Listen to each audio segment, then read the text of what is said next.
स्वागत है आपका हमारे YouTube चैनल निधि एकेडमी पर। हम लोग आज अभ्यास पुस्तक में अगला जो हमारा टॉपिक है क्रिया उसे करने वाले हैं। ठीक है, इससे पहले हमने विशेषण तक कर लिया है। ये पुस्तक आप सभी लोगों के पास होगी, अगर नहीं है तो आप लोग मंगा सकते हो, अपने नज़दीकी बुक शॉप से मंगा सकते हो या फिर आप हमारे एप्लीकेशन से भी मंगा सकते हो इसे। उसके साथ साथ आप में से बहुत सारे छात्र पूछते रहते हैं कि मैम आपकी क्लास हमें लेनी है तो हम कैसे लें। तो उसके लिए मैं आपको बता देती हूँ, आपको अगर मेरी ऑनलाइन क्लासेस करनी है तो आपको गूगल प्ले स्टोर पे जाके निधि एकेडमी ऐप डाउनलोड करना होगा। इसमें आपको अलग अलग चीज़ें मिलती हैं। लाइव क्लास आपको मिल जाती है, कंप्लीट क्लास आपको मिल जाती है। लाइव क्लास जो मैं हर दिन लेती हूँ वो आपको मिलता है।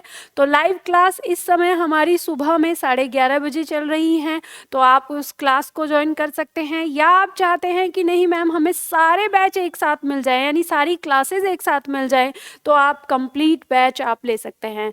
बुक मंगाने के लिए आपको पाठ्य पुस्तक वाले ऑप्शन पे जाना होगा, यहाँ से आप बुक मंगा सकते हैं अपनी, और टेस्ट सीरीज वाले ऑप्शन में आप यहाँ पर टेस्ट सीरीज दे सकते हैं। ठीक है, इससे ज़्यादा अगर आपको जानकारी चाहिए तो दिए हुए नंबर पर आप हमें कॉल करके जानकारी ले सकते हैं। चलिए हम लोग शुरू करते हैं अपने प्रश्न को, जो आज हमें करना है क्रिया से संबंधित प्रश्न। ठीक है, तो हम शुरुआत करते हैं क्रिया से संबंधित प्रश्नों की।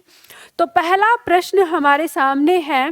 प्रश्न है, बच्चा दूध पीता है, इस वाक्य में पीता क्रिया किस प्रकार की है। इसमें आपको बताना है बच्चा दूध पीता है, इस वाक्य में जो पीता क्रिया है वो किस प्रकार की क्रिया है। विकल्प आपको दिया हुआ है, अकर्मक क्रिया, सकर्मक क्रिया, द्विकर्मक क्रिया या सहायक क्रिया। आपको बताना है कि पीता शब्द हमारी कौन सी क्रिया है, फटाफट से आपको बताना है। तो देखो यहाँ पे बच्चा दूध पीता है। अब सकर्मक और अकर्मक में मैंने दोनों में आपको अंतर बताया हुआ है। अब जल्दी से आपको दोनों में अंतर थोड़ा सा यहाँ पर समझा देती हूँ ताकि आप आगे के प्रश्न अच्छी तरह से कर पाएं। तो यहाँ पर आपका दिया हुआ है, देखो अकर्मक और ये है सकर्मक। तो इसमें कर्मक यानी कर्म शब्द एक कॉमन है, स माने साथ। इसे याद रखने का तरीका मैं आपको बता रही हूँ, ये शॉर्ट ट्रिक है। ठीक है, शॉर्ट ट्रिक। और अ माने नहीं।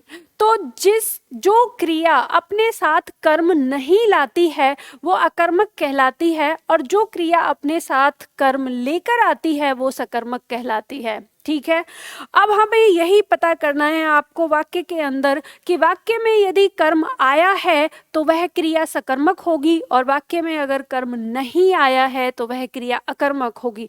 तो हम देखते हैं कि बच्चा दूध पीता है, तो क्रिया के पास जाकर मैंने आपको कर्म पहचान करने के लिए भी ट्रिक बताई थी कि कर्म की पहचान करने के लिए आप क्रिया से प्रश्न कर लो, किससे, क्या और किसको से। ठीक है, दो प्रश्न मैंने आपको दिए थे, क्या और किसको। अगर इनसे उत्तर मिलता है तो वो क्रिया सकर्मक है, अगर उत्तर नहीं मिलता है तो वह क्रिया अकर्मक है। तो हम देखते हैं कि क्या पीता है, तो दूध पीता है। आपको उत्तर मिल गया, इसका मतलब ये क्रिया क्या है, सकर्मक है। तो हमारा उत्तर क्या हो जाएगा, सकर्मक हो जाएगा। ठीक है, बात समझ में आ गई। तो मैंने आपको ये चीज बताया था, पढ़ाया था क्रिया समझाते हुए। चलिए अगला प्रश्न करते हैं। प्रश्न संख्या 2। प्रश्न संख्या 2 कह रहा है कि जिस क्रिया की रचना संज्ञा, सर्वनाम अथवा विशेषण के आधार पर की जाती है उसे क्या कहते हैं। विकल्प दिया हुआ है, पूर्वकालिक क्रिया, प्रेरणार्थक क्रिया, सकर्मक क्रिया या नाम धातु। तो आपको याद होगा जब मैंने आपको क्रिया पढ़ाई है तो क्रिया पढ़ाते समय आपको ये बताया है कि जो क्रिया संज्ञा, सर्वनाम और विशेषण के द्वारा बनाई जाती हैं उन्हें हम नाम धातु क्रिया कहते हैं। जैसे हम देखते हैं अपना शब्द है, सर्वनाम है, तो अपना से अपनाना। जैसे हाथ शब्द है तो हाथ से हथियाना। ठीक है, तो इसी तरह से जो आपके शब्द है, अब जैसे गर्म शब्द विशेषण है तो गर्माना ये क्रिया बन गई, तो ये सब क्या कहलाती हैं, नाम धातु कहलाती हैं। ठीक है, तो आप ये अच्छी तरह से जानते हो। अब प्रेरणार्थक क्रिया वो होती है जो किसी को प्रेरणा देकर की जाती है। ठीक है, प्रेरणा देकर। पूर्वकालिक क्रिया होती है, दो क्रियाओं में से पहले वाली क्रिया पूर्वकालिक क्रिया कहलाती है। ठीक है, तो ये सब हमने पढ़ा है। चलिए अगला प्रश्न लेते हैं, प्रश्न संख्या 3। प्रश्न संख्या 3 कह रहा है, दादाजी अब चल फिर सकते हैं, इस वाक्य में कौन सी क्रिया है, ये बताना है आपको। कौन सी क्रिया है, विकल्प दिया है। निश्चय बोधक क्रिया है, प्रेरणार्थक क्रिया है, शक्ति बोधक क्रिया है, या इच्छा बोधक क्रिया है। अब देखो, आपको ये बात पता है कि यहाँ पर दादाजी अब चल फिर सकते हैं, तो चल फिर सकते हैं, तो यहाँ पर दो क्रियाएं आई हैं, संयुक्त क्रियाएं हो गई। अब संयुक्त क्रिया के भेद बता रहे हैं, और संयुक्त क्रिया के भेद में मैंने आपको बताया है कि यदि किसी धातु के बाद में सक्ता, शक्ति, सकते ये शब्द लगा होता है तो वह शक्ति बोधक संयुक्त क्रिया कहलाती है। तो यहाँ पे सक्ता लगाया, यानी दादाजी अब चल फिर सकते हैं, तो दादाजी की शक्ति को बताया जा रहा है कि चल सकते हैं या नहीं चल सकते हैं, तो शक्ति बोधक संयुक्त क्रिया यहाँ पर आ जाएगी। तो उत्तर हमारा क्या हो जाएगा, ग हो जाएगा। ठीक है, जिसने भी इसका उत्तर ग दिया है उनका बिल्कुल सही हो गया। आगे बढ़ते हैं, अगला प्रश्न, प्रश्न संख्या 4। प्रश्न संख्या 4 कह रहा है, घोड़ा मैदान में दौड़ता है, इस वाक्य में दौड़ता क्रिया किस प्रकार की क्रिया है। विकल्प कह रहा है, अकर्मक क्रिया है, सकर्मक क्रिया है, द्विकर्मक क्रिया है, सहायक क्रिया है।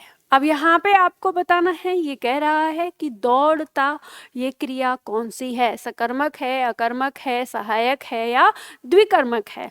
तो बहुत आसानी से पहचान लोगे, अभी अभी मैंने आपको बताया कर्म का आना, कर्म का नहीं आना। तो यहाँ पर मैदान, घोड़ा मैदान में दौड़ता है, क्या दौड़ता है, किसको दौड़ता है, कोई उत्तर नहीं आ रहा है, तो ये हमारी क्रिया क्या हो जाएगी, अकर्मक क्रिया हो जाएगी। कोई उत्तर नहीं मिला तो दौड़ता क्या हो जाएगा, अकर्मक। अब आपके दिमाग में आ रहा होगा कि लेकिन मैम हमने तो कहा क्या दौड़ता है, तो घोड़ा दौड़ता है उत्तर आया, तो बेटा वो गलत उत्तर आया। क्या दौड़ता है से नहीं, कौन दौड़ता है से उत्तर आएगा, घोड़ा दौड़ता है। और कौन किसका बोध कराता है, कर्ता का। तो वाक्य में कर्ता है घोड़ा, ना कि वाक्य का कर्म। अगर वाक्य का कर्म होता तो सकर्मक हो जाती, लेकिन घोड़ा क्या है, वाक्य का कर्ता है, इसलिए जो क्रिया है वो क्या हो जाएगी, अकर्मक हो जाएगी। बात समझ में आ गई। चलो अगला पॉइंट आता है हमारा प्रश्न संख्या 5। प्रश्न संख्या 5 आता है, जिस क्रिया के कार्य का फल कर्ता को छोड़कर कर्म पर पड़ता है उसे क्या कहते हैं। अब ये सकर्मक और अकर्मक की परिभाषा आ गई है। अब आपको दिमाग चलाना है तेज, चाचा चौधरी से भी तेज।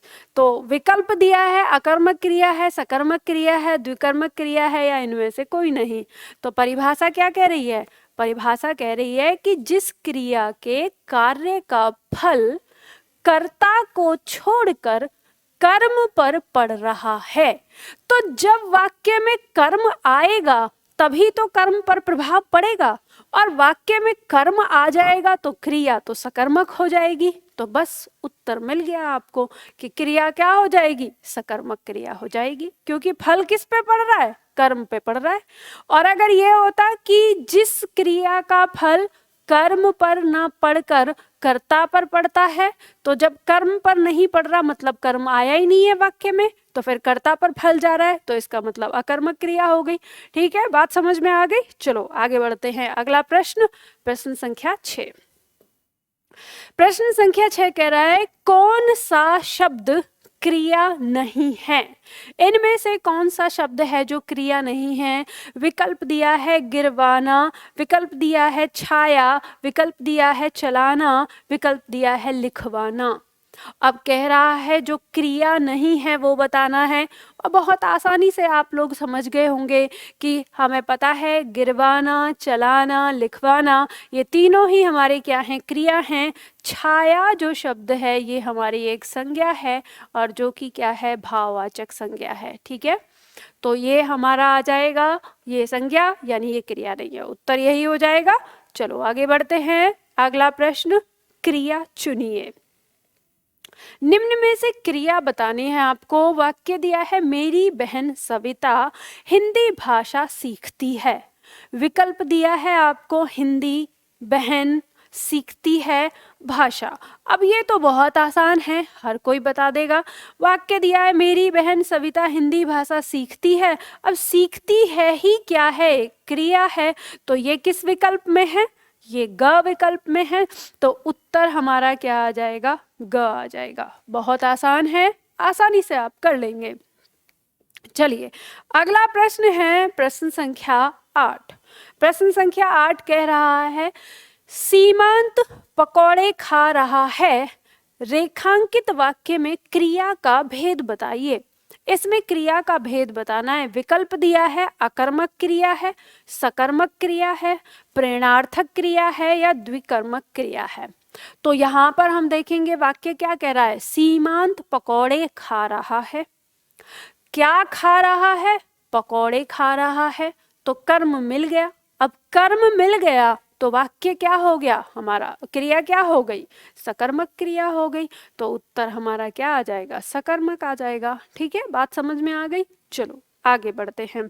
अगला प्रश्न, प्रश्न संख्या 9। प्रश्न संख्या 9 कह रहा है, निम्न में से कौन सा शब्द सकर्मक क्रिया है। अब सकर्मक क्रिया आपको बताना है। विकल्प दिया है, हंसना, दौड़ना, लिखना, सोना।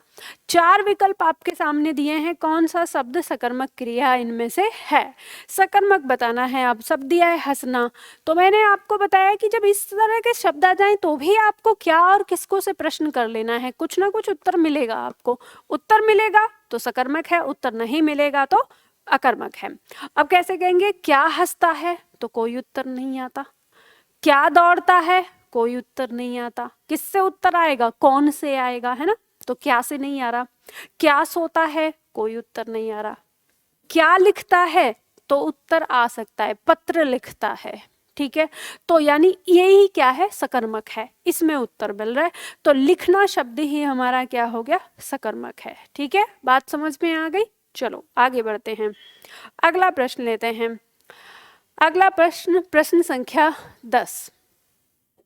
प्रश्न संख्या 10 कहता है, कर्म की दृष्टि से क्रिया का भेद बताना है। चलो, कर्म की दृष्टि से क्रिया में क्रिया के कौन से भेद हैं। अब विकल्प दिया हुआ है, अकर्मक और सकर्मक, एक कर्मक और द्विकर्मक, संयुक्त, प्रेरणार्थक, नाम धातु, पूर्वकालिक या इनमें से कोई नहीं। तो जब हम कर्म की दृष्टि से पढ़ते हैं तो कर्म की दृष्टि से हमारे पास 2 कर्म होते हैं, सकर्मक, मतलब 2 क्रियाएं होती हैं, सकर्मक और अकर्मक। तो उत्तर हमारा क्या आ जाएगा, क आ जाएगा। और एक कर्मक और द्विकर्मक ये किसके भेद हैं, ये सकर्मक के भेद हैं। ठीक है, तो इसका उत्तर हमारा क्या हो गया, क हो गया। कर्म की दृष्टि से 2 भेद होते हैं क्रिया के। ठीक है, चलो आगे बढ़ते हैं। अगला प्रश्न आता है प्रश्न संख्या 11। प्रश्न संख्या 11 हमारा कहता है, निम्नलिखित में से कौन सी सकर्मक क्रिया है। फिर से सकर्मक क्रिया पूछा है और विकल्प दिए 4, आना, जाना, लेना, मरना। तो देखो यहाँ पर देखेंगे, आना, क्या जाना, क्या मरना, कोई ऊपर इनसे हमें उत्तर नहीं मिलता। क्या लेना, हम कुछ भी कह सकते हैं, किताब लेना, पुस्तक लेना, कपड़े लेना, है ना, तो हमें यहाँ पर कर्म मिल जाता है। तो लेना जो है वो हमारा क्या हो जाएगा, सकर्मक क्रिया हो जाएगी। ठीक है, चलो आगे बढ़ते हैं। अगला प्रश्न, प्रश्न संख्या 12। प्रश्न संख्या 12 कह रहा है, क्रिया चुनिए, इनमें से क्रिया बताना है। मेरे घर में मेरी दादी माँ खाना बनाती हैं। मेरे घर में मेरी दादी माँ खाना बनाती हैं, हमें इनमें से क्रिया शब्द चुनना है। विकल्प दिया है, मेरी दादी खाना घर में बनाती हैं। ठीक है, तो अब इनमें से कौन सी क्रिया है? ये सरल प्रश्न है, आसानी से आप बता दोगे। बनाती है यही क्रिया है हमारी। अब ये किस विकल्प में है? ख विकल्प में है, तो उत्तर हमारा क्या आ गया? ख आ गया। आराम से बता दोगे। ठीक है, बात समझ में आ गई। चलो आगे बढ़ते हैं, जल्दी फटाफट करते हैं। आप जानते ही हैं फालतू बातें हमारा करने का उद्देश्य नहीं है, हम सिर्फ प्रश्न करते हैं और प्रश्न को समझते हैं। ठीक है, तो चलिए प्रश्न संख्या 13 करते हैं। निम्न विकल्पों में से सकर्मक क्रिया का चयन कीजिए। इसमें से हमें सकर्मक क्रिया का चयन करना है। इनमें से सकर्मक क्रिया है कौन सी, ये हमें देखना है। विकल्प दिया है फिर से, लेटना, सोना, पिघलना, तड़पाना। अब देखो शब्द दिए हुए हैं यहाँ पर, अब इसमें से सकर्मक क्रिया चुननी है। लेटना, क्या लेटा? ये कट जाएगा, कुछ नहीं लेटा, उत्तर नहीं आया। कौन लेटा से आएगा। क्या सोया? कुछ नहीं, उत्तर आएगा। क्या पिघला? तो कह देंगे बर्फ पिघली, तो उत्तर मिल रहा है। और तड़पाना, तो तड़पाना जैसे राम ने मोहन को तड़पाया। अब राम मोहन को तड़पाता है, तो ये जो दोनों शब्द है ना हमारे, पिघलना और तड़पाना, इन दोनों ही शब्दों में हमारी क्या क्रिया है? सकर्मक क्रिया है। ठीक है, तो यह प्रश्न जब परीक्षा में आया था तो आयोग ने इसका उत्तर पहले ये दिया था तड़पाना, इसका उत्तर ये आया, लेकिन फिर बाद में इसका उत्तर पिघलना भी हो गया, क्योंकि पिघलना हम कहते हैं, पिघलना भी क्या पिघलना? बर्फ पिघलना। ठीक है, तो बर्फ का पिघलना, तो इसमें भी कर्म आ जाता है, तो इसका उत्तर हमारा ग और घ दोनों हो जाएगा। ठीक है, बात समझ में आ गई, तो इसमें उत्तर हमारा दोनों आ जाएगा। चलो आगे बढ़ते हैं। अगला प्रश्न आता है, प्रश्न संख्या है हमारा 14। किसमें सकर्मक क्रिया का प्रयोग हुआ है? अभी सकर्मक क्रिया का प्रयोग पूछ रहा है। अब विकल्प दिया है आपको, मैं चला, वह नहाता है, लड़का सो रहा है और लड़की सिल रही है। अब ये पूछ रहा है सकर्मक क्रिया। अब देखो ऐसे जो प्रश्न आ जाते हैं, ऐसे प्रश्नों में ही आपको आ जाती है समस्या। ठीक है, अब ऐसे प्रश्नों का उत्तर कैसे निकालना है आपको, अब ध्यान दीजिए। इसमें किसी भी वाक्य में ना कर्म नहीं देख रखा। अब कर्म किसी में आया नहीं है और पूछ रहा है कि सकर्मक क्रिया बतानी है आपको, तो अब हम देखेंगे कि इनमें से वह कौन सा वाक्य है जिसमें कर्म मिसिंग है, यानी कर्म आना चाहिए था लेकिन यहाँ पर नहीं दिया है। तो मैं चला, इसमें कोई कर्म आने की संभावना नहीं है, ये कट जाएगा। लड़का सो रहा है, सोने में कोई कर्म की आवश्यकता नहीं होती, तो ये कट जाएगा। वह नहाता है, नहाने में भी कर्म की आवश्यकता नहीं होती, तो कट जाएगा। लड़की सिल रही है, क्या सिल रही है? कपड़ा सिल रही है, तो कर्म जो है वो क्या है? कपड़ा है। तो ये सही वाक्य क्या होता है? लड़की कपड़ा सिल रही है। तो फिर हम प्रश्न करेंगे क्या सिल रही है? तो कपड़ा सिल रही है, उत्तर में हमें कर्म मिल जाएगा। तो यही क्रिया जो है, यानी हमारी सिल रही है, ये क्रिया हमारी क्या कहलाएगी? सकर्मक कहलाएगी, और इसका उत्तर हमारा घ हो जाएगा। बात समझ में आ गई आपको? इसी तरह से उत्तर निकालना है अगर इस तरह का प्रश्न आपके सामने आता है तो कभी। ठीक है, चलो आगे बढ़ते हैं। अगला प्रश्न, प्रश्न संख्या 15। प्रश्न संख्या 15 आपका कहता है, निम्नलिखित में से सकर्मक क्रिया छांटिए। अब इसमें से सकर्मक क्रिया हमें यहाँ पे छांटनी है। अब दिया हुआ है चलना, सोना, मुस्कुराना, पढ़ना। अब सकर्मक यानी जिसमें कर्म है वो बताना है। तो चलना, इसमें कोई कर्म नहीं होता। क्या मुस्कुराया? नहीं। क्या सोया? नहीं। क्या पढ़ा? निबंध पढ़ा, कहानी पढ़ी, ठीक है, उपन्यास पढ़ा। तो पढ़ने में हमारे साथ कर्म आ जाता है, तो पढ़ना क्रिया हमारी क्या हो गई? सकर्मक हो गई। तो उत्तर मिल जाएगा हमें। बहुत बार रिपीट होता है ये प्रश्न, ये ध्यान रखिएगा, इसलिए आपको ध्यान से इसे पढ़ना है, याद रखना है। चलिए अगला प्रश्न है प्रश्न संख्या 16। प्रश्न संख्या 16 हमारा कहता है, बालक इस पुस्तकालय में पढ़ रहा है, वाक्य में कर्म के आधार पर क्रिया बतानी है। किसके आधार पर बतानी है? कर्म के आधार पर। विकल्प दिया है हमारा, संयुक्त, सहायक, अकर्मक, सकर्मक। ठीक है, अब मान लो अगर इसने आधार ना दिया होता तो हम कहते कि रहा है, इसमें सहायक क्रिया भी है, लेकिन इसने हमें आधार दे दिया है पहले ही कि कर्म का आधार। तो कर्म का आधार बताना है तो संयुक्त और सहायक तो कट गए, बचे हमारे पास क्या, अकर्मक और सकर्मक। तो बालक इस पुस्तकालय में पढ़ रहा है, तो क्या पढ़ रहा है, पुस्तक ही पढ़ रहा होगा। तो पढ़ना जो है वो हमारा क्या है, सकर्मक है, इसलिए हमारा जो विकल्प है वो क्या आ जाएगा, सकर्मक आ जाएगा। उत्तर हो गया हमारा घ। बात समझ में आ गई। चलो आगे बढ़ते हैं तो फिर जल्दी से फटाफट से अगला प्रश्न लेते हैं, प्रश्न संख्या 17। प्रश्न संख्या 17 कहता है सकर्मक क्रिया का उदाहरण है। सकर्मक क्रिया का उदाहरण बताना है हमें, कौन सा है। दौड़ना, हंसना, पढ़ना, आना। देखो फिर से प्रश्न रिपीट हुआ है, फिर से आ गया। अब आराम से बता दोगे फिर से। दौड़ना, क्या दौड़ता है, क्या हंसता है, क्या आता है, कुछ नहीं आया। क्या पढ़ता है, अब उपन्यास पढ़ता है, कहानी पढ़ता है, जो भी पढ़ता है बस पढ़ता है, और वही क्या है, सकर्मक है ना। तो यही हमारा क्या हो गया, सकर्मक। बात समझ में आ गई। चलो आगे बढ़ते हैं। अब अगला प्रश्न हमारा कहता है, प्रश्न संख्या 18। मीरा जोर से हंसी। यह वाक्य किस क्रिया का समुचित उदाहरण है। यानी इनमें से अब विकल्प दिया है, अकर्मक क्रिया, प्रेरणार्थक क्रिया, द्विकर्मक क्रिया या सकर्मक क्रिया। अब इसमें से बताना है कौन सी क्रिया। अब इसमें हंसी है, क्रिया क्या है, हंसी। तो मीरा जोर से हंसी, क्या हंसी, किसको हंसी, कोई उत्तर नहीं आ रहा। तो स्वाभाविक सी बात है, हंसना हमारा क्या होता है, अकर्मक क्रिया होता है, तो लग जाएगा हमारा उत्तर अकर्मक क्रिया। ठीक है, अकर्मक क्रिया लगा देंगे। चलो आगे बढ़ते हैं। अगला प्रश्न है हमारा, प्रश्न संख्या 19 दिया है। आकाश नहीं, चिड़िया आकाश में उड़ रही है। चिड़िया आकाश में उड़ रही है। वाक्य में उड़ रही है क्रिया है, क्या है, प्रेरणार्थक क्रिया है, अपूर्णकालिक क्रिया है, या सकर्मक क्रिया है, या अकर्मक क्रिया है। अब आपको बताना है, जल्दी से बताइए। चिड़िया आकाश में उड़ रही है, क्या उड़ रही है, कुछ पता नहीं। कौन उड़ रही है, चिड़िया उड़ रही है। तो कौन से, तो हमें वाक्य का कर्ता मिलता है, तो हमें तो चाहिए क्या से। क्या से कोई उत्तर नहीं आ रहा, तो फिर हमारी क्रिया क्या हो गई, अकर्मक क्रिया हो गई। ठीक है, क्या हो गई, अकर्मक क्रिया। चलो आगे बढ़ते हैं, अगला प्रश्न लेते हैं, प्रश्न संख्या 20।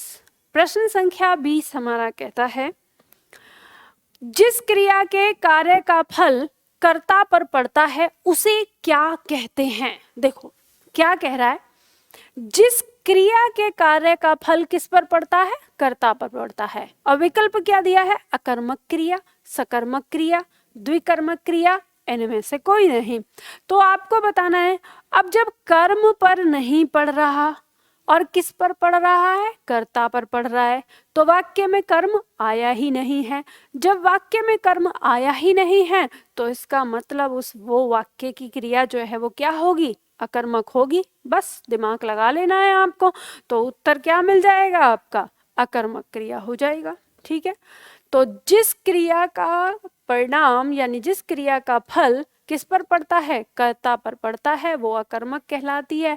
और जिसका परिणाम, जिसका प्रभाव किस पर पड़ता है, कर्म पर पड़ता है, वो सकर्मक कहलाती है। ठीक है, बात सही है हमारी। चलो आगे बढ़ते हैं, अगला प्रश्न लेते हैं, प्रश्न संख्या 21। जहां एक क्रिया के समाप्त होने के बाद दूसरी क्रिया हो तो पहली क्रिया को क्या कहते हैं। विकल्प दिया है आपको, क्रियार्थक क्रिया कहते हैं, तात्कालिक क्रिया कहते हैं, अनुकरणात्मक क्रिया कहते हैं, या पूर्वकालिक क्रिया कहते हैं। अब परिभाषा क्या कह रही है, एक क्रिया के समाप्त होने के बाद जब दूसरी क्रिया होती है तो पहली क्रिया को क्या कहते हैं, तो पहली क्रिया को कहते हैं पूर्वकालिक क्रिया। बिल्कुल सही है उत्तर, तो वो क्या कहलाएगी, पूर्वकालिक क्रिया कहलाएगी। ठीक है, अब इसकी पहचान के लिए आपको धातु में कर भी देखने को मिलेगा। ठीक है, धातु के अंदर क्या देखने को मिलेगा, कर, वही आपकी पूर्वकालिक क्रिया हो जाती है।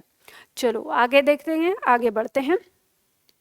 कह रहा है निम्नलिखित में से किस वाक्य में अकर्मक क्रिया है। अकर्मक क्रिया आपको बताने हैं। विकल्प दिया है, पानी बरस रहा है, मैं गेहूं पिसवाता हूँ, श्याम निबंध लिखता है, राम मोहन को रुला रहा है। अब देखो यहाँ पे आपको बतानी है अकर्मक क्रिया। अकर्मक मतलब जिसमें कर्म न आया हो। वाक्य कहता है राम मोहन को रुला रहा है।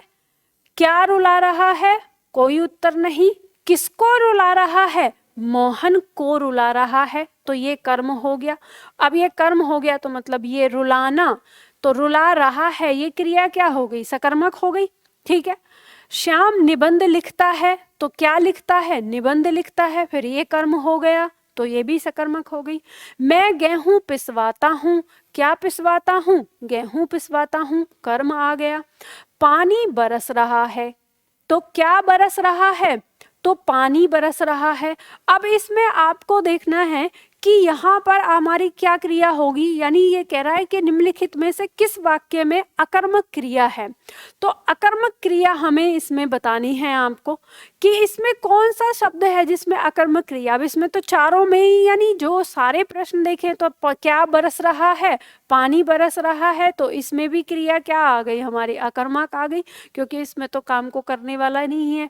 तो अब जब ऐसी स्थिति आपके सामने आ जाए कि इसमें जब चारों ही आपको लगे कि पानी बरस रहा है, तब ऐसी स्थिति में आपको कौन सा उत्तर निकालना होगा। तो ध्यान रखिए, मैं आपको एक चीज बताती हूँ। अब यहाँ पे हम बात करेंगे पानी बरस रहा है। जो ये बरसने का काम कर रहा है, ये बरसने का काम कौन कर रहा है? पानी ही तो बरस रहा है, कोई और तो नहीं कर रहा ना।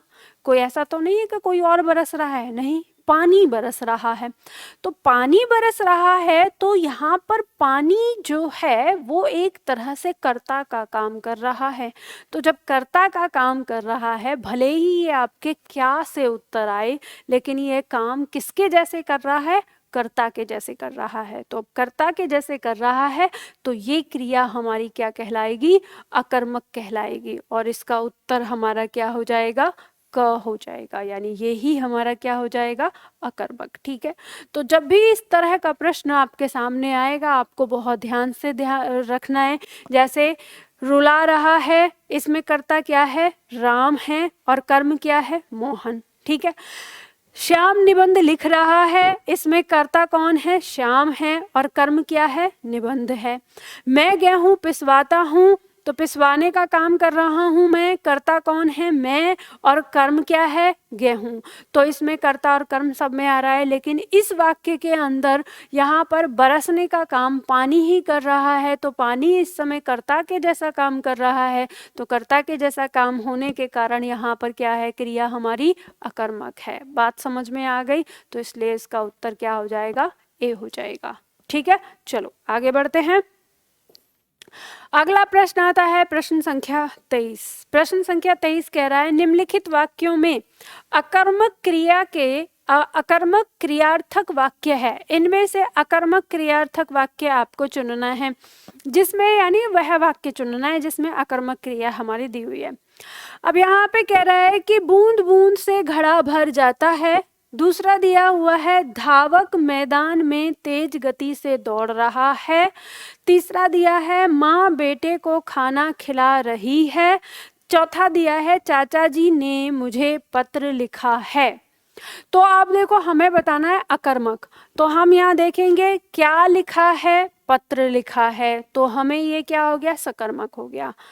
क्या खिला रही है? खाना खिला रही है। किसको खिला रही है? बेटे को खिला रही है। दो कर्म आए हैं यहाँ पर।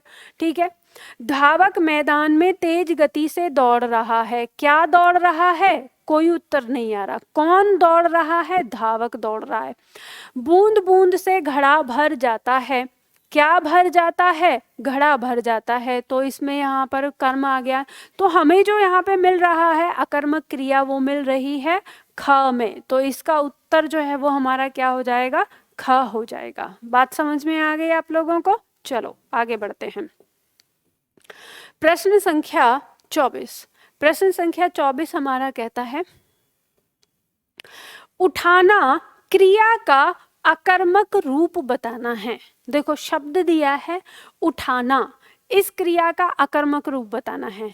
अब जो ये उठाना है तो इसमें जो धातु है वो धातु क्या है हमारी उठ, ठीक है। और उठ धातु में हमने क्या जोड़ा है आना, तो आना जोड़ देते हैं तो वो हमारी प्रेरणार्थक क्रिया बन जाती है, ठीक है। और वाना जोड़ देते हैं तो द्वितीय प्रेरणार्थक बन जाती है। अब यहाँ पे देखना है कि अब ये कह रहा है अकर्मक रूप बताना है, तो हमें वो रूप बताना है जो रूप अपने साथ कोई भी कर्म ना ले। तो जैसे हम कहें कि मान लो यहाँ पे उठना शब्द है, तो अगर हम शब्द कहें इसी से, अब देखो इनसे ही हम सकर्मक बना सकते हैं और इनका अकर्मक बना सकते हैं। तो इसका प्रारंभिक रूप जो है वो क्या है, उठना शब्द है। तो हम कहते हैं जैसे कहें कि मोहन सुबह जल्दी उठना, तो काम कौन करेगा, मोहन ही उठने का काम करेगा, तो इसमें अब कोई कर्म तो है नहीं। तो उठना जो शब्द है वो किसको दिखा रहा है, वो अकर्मक होने को दिखा रहा है, ठीक है। क्या किसको दिखा रहा है, अकर्मक। लेकिन जो उठाना शब्द है वो एक तरह से क्या है, सकर्मक को दिखा रहा है। जैसे कहें कि मोहन बच्चे को उठाना, तो किसको उठाना, बच्चे को उठाना, तो उठना से उठाना सकर्मक बन गया, ठीक है। ये भी होता है, परिवर्तन भी होता है, क्रियाओं में हम परिवर्तन करते हैं। तो हमें यहाँ पे पता चलता है कि जो उठाना क्रिया है इसका अकर्मक रूप जो है वो क्या है, उठना है। तो हमारा उत्तर क्या आ गया, घ आ गया, ठीक है। चलो आगे बढ़ते हैं। अगला प्रश्न है कि निम्नलिखित में से एक अकर्मक क्रिया क्या है। अकर्मक क्रिया इसमें आपको बताना है। दिया है काटना, धोना, बोना, रोना। तो ऐसे भी हमें पता है, हम कहते हैं बच्चा रोता है, तो रोना जो क्रिया है वो हमारी अकर्मक में आ जाती है। अब जैसे कहते हैं फसल काटना, तो कर्म आ जाएगा, कपड़े धोना कर्म आ जाएगा, बीज बोना कर्म आ जाएगा। तो रोना, ठीक है, ये ही हमारा क्या है, अकर्मक है। तो ये हमारा उत्तर आ जाएगा। बात समझ में आ गई। चलो आगे बढ़ते हैं, अगला प्रश्न लेते हैं। प्रश्न संख्या 26। मुझे हर रोज शहर जाना पड़ता है, इस वाक्य में कौन सी क्रिया है। विकल्प दिया है, परतंत्रता बोधक है, शक्ति बोधक है, आरंभ बोधक है, इच्छा बोधक है। तो ध्यान दीजिएगा, अब ये क्या आ गई, संयुक्त क्रिया हो गई। जाना पड़ता है, तो संयुक्त क्रिया, दो क्रियाओं का प्रयोग जहां पे होता है। लेकिन यहाँ पर हमें देखना है इन चारों में से कौन सी है। तो ये जो मुझे शहर जाना पड़ता है ये क्या है, एक तरह से मजबूरी का बोध करा रहा है। किसका बोध करा रहा है, मजबूरी का। और जहां मजबूरी का बोध होता है वह क्रिया हमारी परतंत्रता बोधक कहलाती है। तो इसका उत्तर क्या हो जाएगा, परतंत्रता बोधक हो जाएगा। अब हम जानते हैं जहां पे काम का शुरुआत, यानी किसी भी काम की शुरुआत होना दिखाया जाता है तो वो आरंभ बोधक कहलाता है, ठीक है। जहां पे भी किसी भी काम को करने की इच्छा दिखाई जाती है तो वो इच्छा बोधक कहलाता है। और जहां भी काम करने की शक्ति दिखाई जाती है तो वो शक्ति बोधक कहलाता है। लेकिन जहां पर काम करने की मजबूरी दिखाई जाती है तो वो परतंत्रता बोधक कहलाता है। और वाक्य कह रहा है मुझे हर रोज शहर जाना पड़ता है, तो जिस वाक्य के अंत में पढ़ता, पढ़ती, पढ़ते आ जाते हैं वो किसको दिखाता है, मजबूरी को दिखाता है। तो इसलिए इसका उत्तर क्या हो जाएगा, परतंत्रता बोधक हो जाएगा। बात समझ में आ गई। चलो आगे दिया है अगला वाक्य, सुमन खेलना चाहती थी, इस वाक्य में कौन सी क्रिया है। अब फिर से विकल्प दिया है, परतंत्रता बोधक, शक्ति बोधक, आरंभ बोधक, इच्छा बोधक। अब सुमन खेलना चाहती थी, चाहती, चाहना, ये किसको दिखा रहा है, इच्छा को दिखा रहा है ये। तो ये फिर क्या हो गया, ये इच्छा बोधक क्रिया हो जाएगी। तो क्या हो जाएगी, इच्छा बोधक, इच्छा को दिखाने वाली क्रिया, ठीक है। चलो आगे बढ़ते हैं, अगला प्रश्न लेते हैं। प्रश्न संख्या 28। प्रश्न संख्या 28 कह रहा है, दीदी आज खाने में दाल बनाना, इस वाक्य में कौन सी क्रिया है। विकल्प दिया है, पूर्वकालिक क्रिया है, प्रेरणार्थक क्रिया है, सकर्मक क्रिया है, नाम धातु है। तो अब आप देखेंगे यहाँ पे, आप कहेंगे कि दीदी आज खाने में दाल बनाना, तो जब हम इस वाक्य को पढ़ रहे हैं तो हमें इस वाक्य में ये बोध हो रहा है कि हम दीदी को काम करने के लिए कह रहे हैं।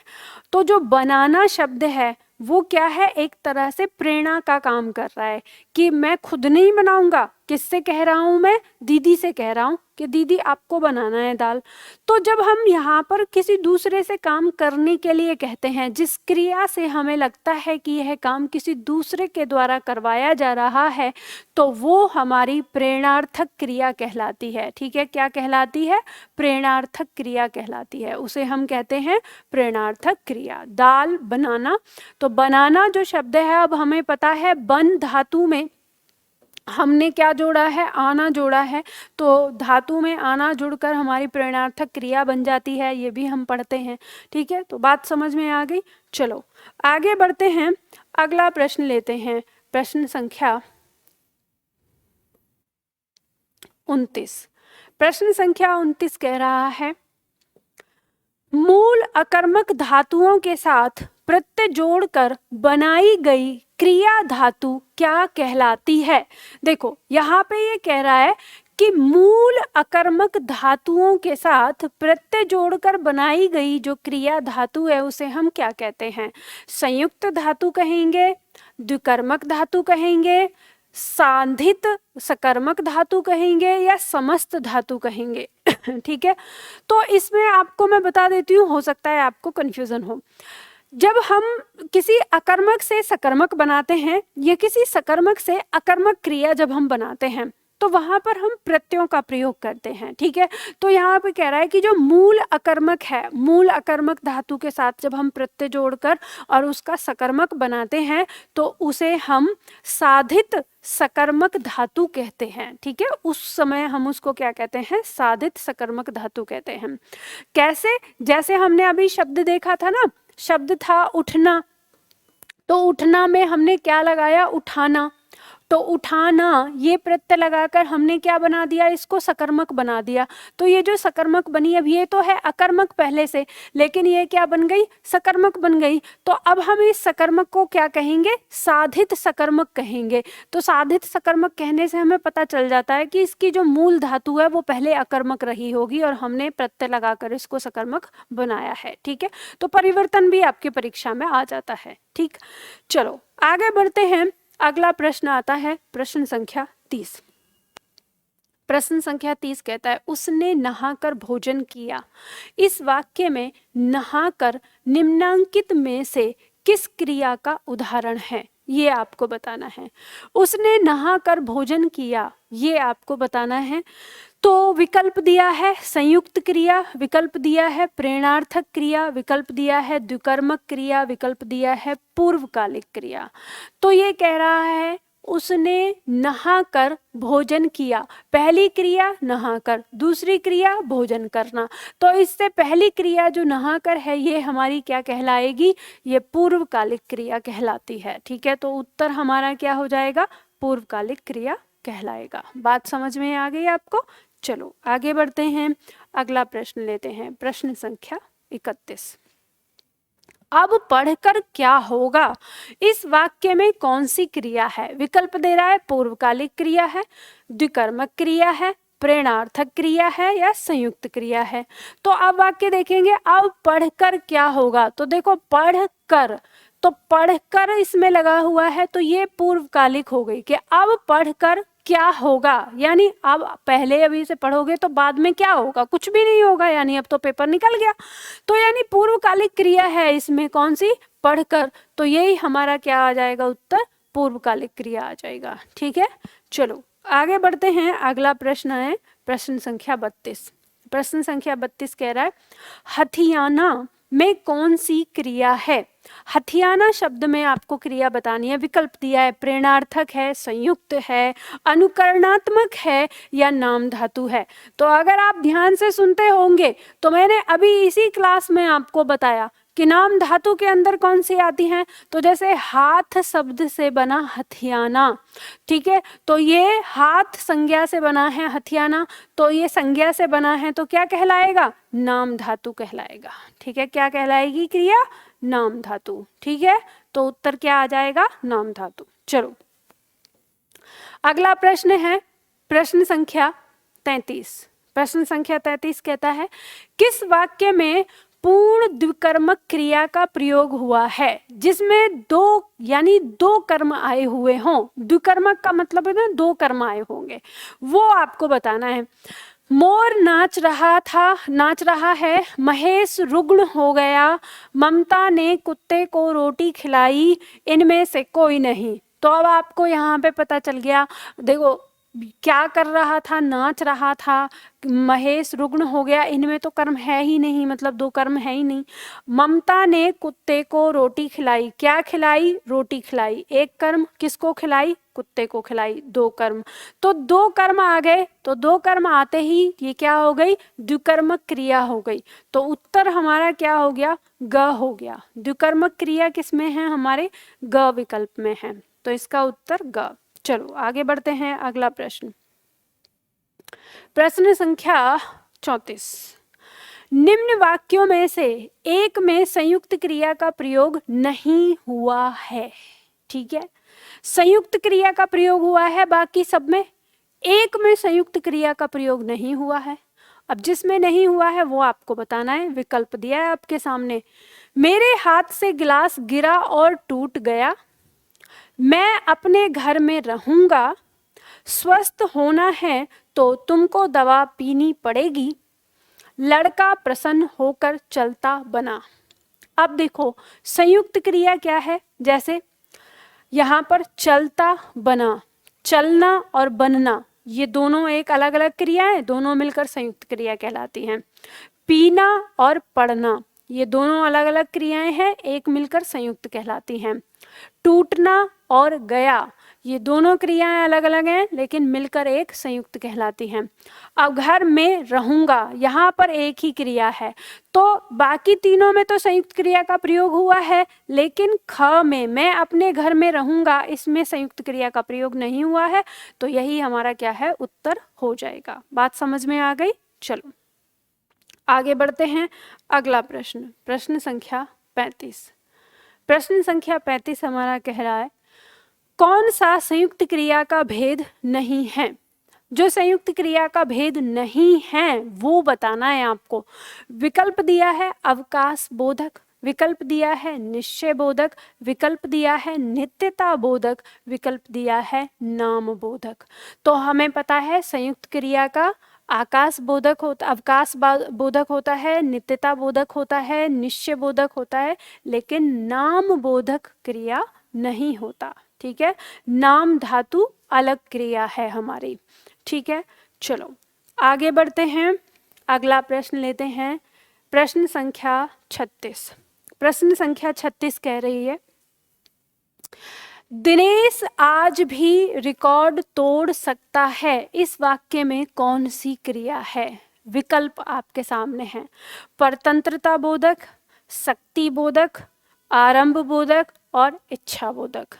अगर आपका दिमाग चाचा चौधरी से तेज चलता है तो आपको याद आ गया होगा, आज ही इसी क्लास में मैंने पहले ही बताया है, जहाँ पर सक्ता शक्ति सकते आ जाए, आपको देखने को मिल जाए, तो वो क्रिया हमारी शक्ति बोधक क्रिया कहलाती है। तो बस उत्तर आपको मिल गया, दिनेश आज भी रिकॉर्ड तोड़ सकता है। तो सकता है यानी उसके पास शक्ति है, वो क्षमता है कि वो ये काम कर सकता है, तो विकल्प हमारा क्या हो जाएगा, शक्ति बोधक क्रिया आ जाएगा। ठीक है, चलो आगे बढ़ते हैं, अगला प्रश्न, अगला प्रश्न लेते हैं हम, प्रश्न संख्या 37। प्रश्न संख्या 37 कहता है निम्नलिखित में से द्वितीय प्रेरणार्थक क्रिया किस वाक्य में है। कह रहा है द्वितीय प्रेरणार्थक क्रिया बताना है आपको, किस वाक्य में है। विकल्प दिया है सोनू यह कलम उठाना। ठीक है, देखो ये क्या है, ये कलम है, कदम नहीं है सोनू यह कलम उठाना, दूसरा रानी बच्चे को कपड़ा पहनाना, तीसरा सुरेश पानी भिजवाना, चौथा मोहन यही किताब दिलाना। तो देखो यहाँ पर मोहन यही किताब दिलाना ये काम मोहन ही करेगा, रानी बच्चे को कपड़े पहनाना ये काम रानी ही करेगी, सोनू यह कलम उठाना ये काम सोनू ही करेगा, सुरेश पानी भिजवाना ये काम सुरेश नहीं करेगा। सुरेश किसी दूसरे व्यक्ति के द्वारा पानी भिजवाएगा, तो दूसरे व्यक्ति के द्वारा काम करवाएगा तो दो प्रेरणा हो जाएंगी, और दो प्रेरणा होते ही वह क्रिया क्या कहलाएगी? द्वितीय प्रेरणार्थक क्रिया कहलाएगी। तो किस में है? ग में। ठीक है, तो ग विकल्प में हमारी द्वितीय प्रेरणार्थक क्रिया है। तो ये हम लोगों ने यहाँ पर क्रिया के बारे में किया।